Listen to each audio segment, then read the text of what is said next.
As far as I can tell, the great majority of videos on Doom Eternal popping up around now largely focus solely on the gameplay, which is of course fantastic in ways you may not even realize, and others which follow the same trail and essentially repeat everything that has already been said 1,000 times about Doom over and over, largely focusing on stuffing their figurative gullets with views because that's all they're after.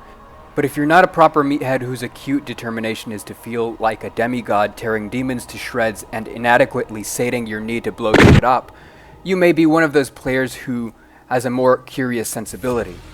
I get it. Doom is Doom. This is what it's all about, and it has been all about smashing face since the beginning. But if you turn off your kill everything that moves mode for a moment, you could notice a couple things, like this Easter bunny in the first level, or Mario, or Dopefish, and various other references and Easter eggs hidden in plain sight. But those are petty discoveries in light of what ought to be appreciated alongside the gameplay, optimized to a T to incite risk and reward centers in the brain, and to efficiently make the intended associations, since id Software essentially has game design down to a science at this point. I refer to the level design encompassing everything you observe. The visuals are absolutely gorgeous, and you don't need the latest hardware to appreciate that. Even better than that, drop your CPU bundles and video cards for a moment, and you might realize the essence of the design independent of the granularity of the quality. Let's talk details. Symmetry, focused centers. Additive geometry for orientation. Focal centers via visual detail. Centered foci via color and light contrast. Pareidolia. Emphasis of scenery via discriminant lighting. Animated particles and glare effects for touch-ups. Rib trim, accentuated edges and pillars. Multi-layered walling. Layered centers. Multi-layered trim. Decorated ceilings. Multi-symmetry figures. Aesthetically adjusted combinations of shapes. Grand scenery. Conceptually grand setting. Asymmetric centers with emphatic lighting. Asymmetric focal points. You get the point. Wow! All of these things that I've been talking about since forever are rampant in the level design, but I don't work for id Software, so why do they have all this stuff that I've been talking about forever? Could it be that maybe all of these things contribute design value and are actually important and contribute to the art form as a whole? And I'm not just a crazy person talking about all these partitions of the level design.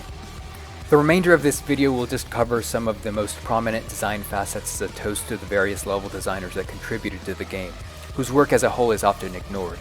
I would just note as a forward that the level designers in Doom Eternal bleed professionalism. And by the way, is this not the most metal thing you've ever seen? The designers, as far as I'm concerned, are very obviously aware of the worth of conceptual grandness, a term highlighting the imaginative potential for the idea of a setting sourced from the Unreal community. The immediate moment upon which you absorb the world around you is the same one in which the enormity of the world is presented. At this point, a cityscape is itself mundane as its imagery with which many are constantly bombarded. No, the designers don't just want to create a city on fire, they want to magnify the gravity of the setting. So not only do we have a city, let's put a giant demon walking through the city as you exit the interior. Now, there are a few interesting stimuli at play here, most notably the transition from a physical small environment to a vast one. It's visually no different than crawling through a cave for a while and exiting to witness the Grand Canyon as a whole. There's an emphasis on the comparative scale.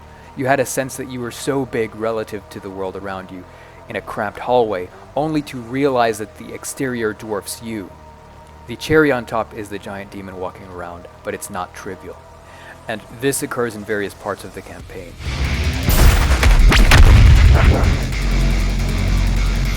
You're going through a hallway which has become commonplace, an overused geometry that is no longer novel, and boom, there is no soft transition. Instead, a complete in-your-face, upfront, no-holds-barred presentation of the greater environment. The designers in Doom Eternal do this perfectly and constantly. You cannot escape noticing places like the BFG station orbiting a moon around Mars, the colossal Techno base embedded about the ice floes on Earth, the majestic turrets of the Maker's alien world, and so forth.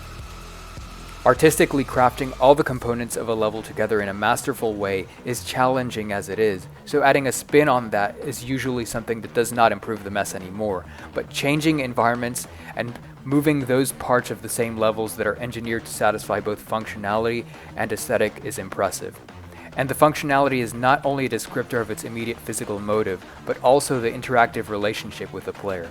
These are not environments that move around only to look good. These are parts of the level which the player fights in, adding a new element to the gameplay in synchronous harmony.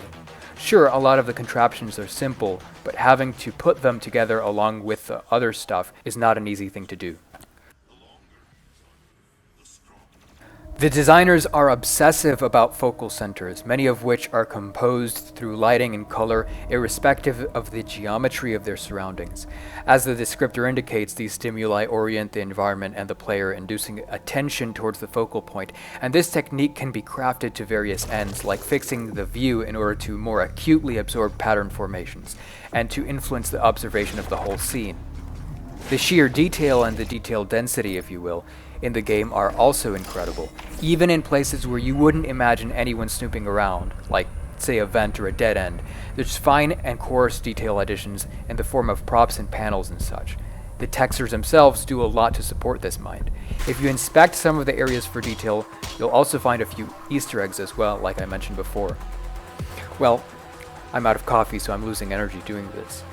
My whole point is that, look, go ahead and rip your demons in half while you're on your hellish adventure. I'm just giving the level designers their due. Typically, any level worth its salt takes a month or more to conceptualize, sketch out, construct, and polish, and yet a player will go through the single environment within a few seconds, briefly taking a glance at the region, if anything.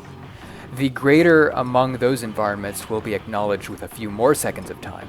So next time you're feeding cacodemons or giving these large a taste of their own medicine, look around and get a sense of how artistically awesome Doom really is.